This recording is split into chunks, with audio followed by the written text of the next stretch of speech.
मित्रांनो नमस्कार.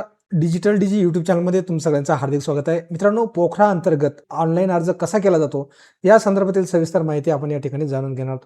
मित्रांनो, विहीर पुनर्भरण करणं खूप महत्त्वाचं आहे, कारण जमिनीची पाणी पातळी जी आहे ती खोलवर गेलेली आहे. अशा वेळी तुम्ही जर विहीर पुनर्भरण केलं तर नक्कीच तुमच्या विहिरीची पाणी पातळी वाढू शकते. त्यामुळे विहीर पुनर्भरण करणं प्रत्येक शेतकऱ्यांसाठी फायद्याचं आहे. शिवाय यासाठी शासकीय अनुदान मिळतं म्हटल्यावर तुम्ही ऑनलाईन अर्ज करायला पाहिजेत.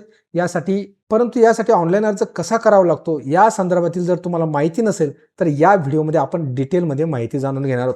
त्यामुळे व्हिडिओ शेवटपर्यंत नक्की बघा. अशा प्रकारे तुम्हाला तुमच्या कॉम्प्युटरवरती वेबसाईटचा इंटरफेस दिसेल. तुम्ही जर मोबाईलवरून अर्ज करत असाल तर मोबाईलवरून अशा पद्धतीनं हा अर्ज दिसू शकतो. हे बघा, प्रोसेस सेम आहे. या ठिकाणी तुम्हाला शेतकरी आयडी भरा, म्हणजे ॲग्रीस्टॅक आयडी टाकायचा आहे आणि आधार कार्ड टाकून देखील तुम्ही या ठिकाणी लॉग इन करू शकता.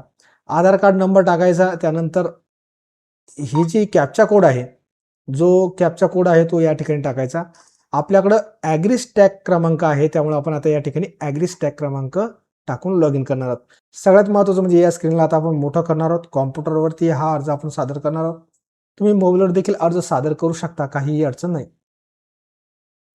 तर या ठिकाणी मी शेतकरी आयडी भरलेला आहे. 14 अधिक 19 किती झाले?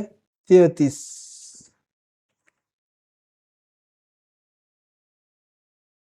कृपया प्रतीक्षा करा. या ठिकाणी OTP गेलेला आहे. OTP टाकल्यानंतर या ठिकाणी लॉग इन करायचं आहे.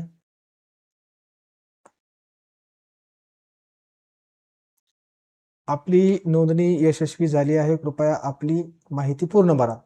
या ठिकाणी वैयक्तिक माहिती आहे. नाव, मराठीत नाव, जन्मतारीख, लिंग, मोबाईल नंबर आणि कोणत्याही प्रकारचे अपंगत्व आहे काय. जर तुम्हाला मोबाईल क्रमांक बदलायचा असेल तर या ठिकाणून तुम्ही मोबाईल क्रमांक देखील बदलू शकता. त्यानंतर कोणत्याही प्रकारचे अपंगत्व आहे काय असेल तर होय, नसेल तर नाही. जात प्रवर्ग निवडा. लाभार्थ्याच्या निवडलेल्या निकषाशी संबंधित इतर कोणतेही प्रमाणपत्र नाही. आणि अपडेट प्रोफाईल अपडेट करा. आता या ठिकाणी बंद करायचं आहे. पुढे जा. तर या ठिकाणी पत्ता टाकायचा आहे, राज्य निवडायचं आहे, जिल्हा निवडायचा आहे, तालुका निवडा. जर तुम्ही ही माहिती निवडलेली असेल तर तुम्हाला ही माहिती परत निवडायची गरज नाही. हे लाभार्थी नवीन आहे आणि पहिल्यांदाच पोखरा योजनेच्या वेबसाईटवर हे लॉग इन होत आहेत, त्यामुळे ही माहिती या ठिकाणी त्यांना निवडायची आहे. एकदा का ही माहिती व्यवस्थित भरली की परत परत तुम्हाला ही प्रोसेस करण्याची गरज नाही. त्यानंतर गाव निवडा आणि प्रोफाईल अपडेट करा या पर्यायावरती क्लिक करा. Farmer profile address update successfully या ठिकाणी बंद करा. पुढे जा या पर्यायावरती क्लिक करा.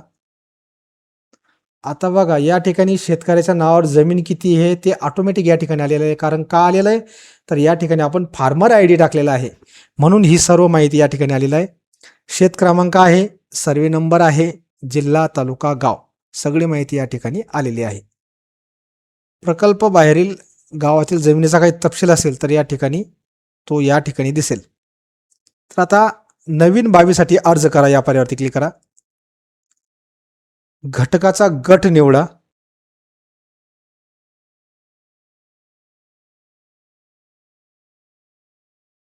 या ठिकाणी विहीर पुनर्भरण हा पर्याय निवडा. घटकाचे नाव ऑटोमॅटिक या ठिकाणी आलेले आहे. घटक प्रकार निवडा. भारी जमीन, पक्की विहीर, हलकी जमीन, पक्की विहीर, भारी जमीन, कच्ची विहीर, हलकी जमीन, कच्ची विहीर. तर भारी जमीन पक्की विहीर आपण या ठिकाणी करणार आहोत.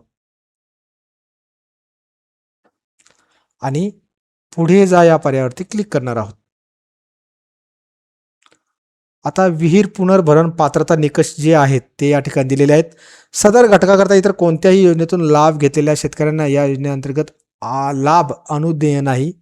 लाभार्थ्याकडे स्वतःच्या मालकीची विहीर असणे आवश्यक आहे.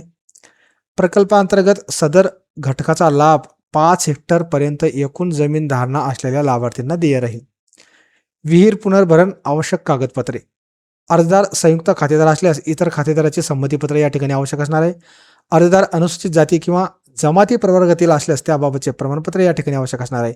आणि अर्जदार जर दिव्यांग असल्यास तर UDID सर्टिफिकेट म्हणजे दिव्यांगतेचे प्रमाणपत्र त्या ठिकाणी आवश्यक असणार आहे. आता या ठिकाणी पुढे जा या पर्यायावरती क्लिक करा. आता प्रकल्प गावातील जमीन 1 हेक्टर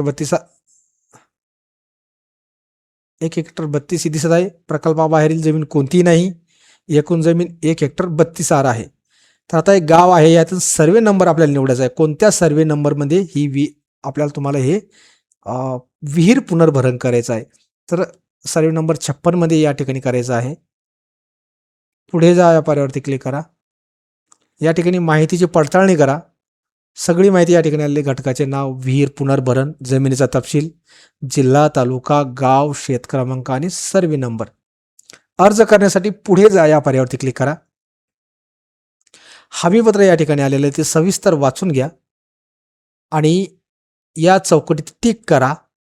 पुढे जा या पर्यायावरती क्लिक करा आणि सबमिट करा या पर्यायावरती क्लिक करा. आपला विहीर पुनर्भरणासाठी अर्ज यशस्वीरित्या सबमिट झाला आहे. याचे प्रिंट तुम्ही या ठिकाणून डाउनलोड करू शकता. हे बघा, नानाजी देशमुख कृषी संजीवनी प्रकल्प, दिनांक आलेला आहे, पावती नंबर आलेला आहे, त्यानंतर अर्जदाराचे नाव, पत्ता, गाव, तालुका, घटक, ही सर्व माहिती या ठिकाणी आलेली आहे. तर अशा पद्धतीने पोखरा अंतर्गत तुम्ही यासाठी ऑनलाईन अर्ज सादर करू शकता. तुम्हाला या संदर्भात काही अडचणी असेल तर तुम्ही कमेंट्समध्ये तशा त्या लिहू शकता. थांबूया येथेच. धन्यवाद.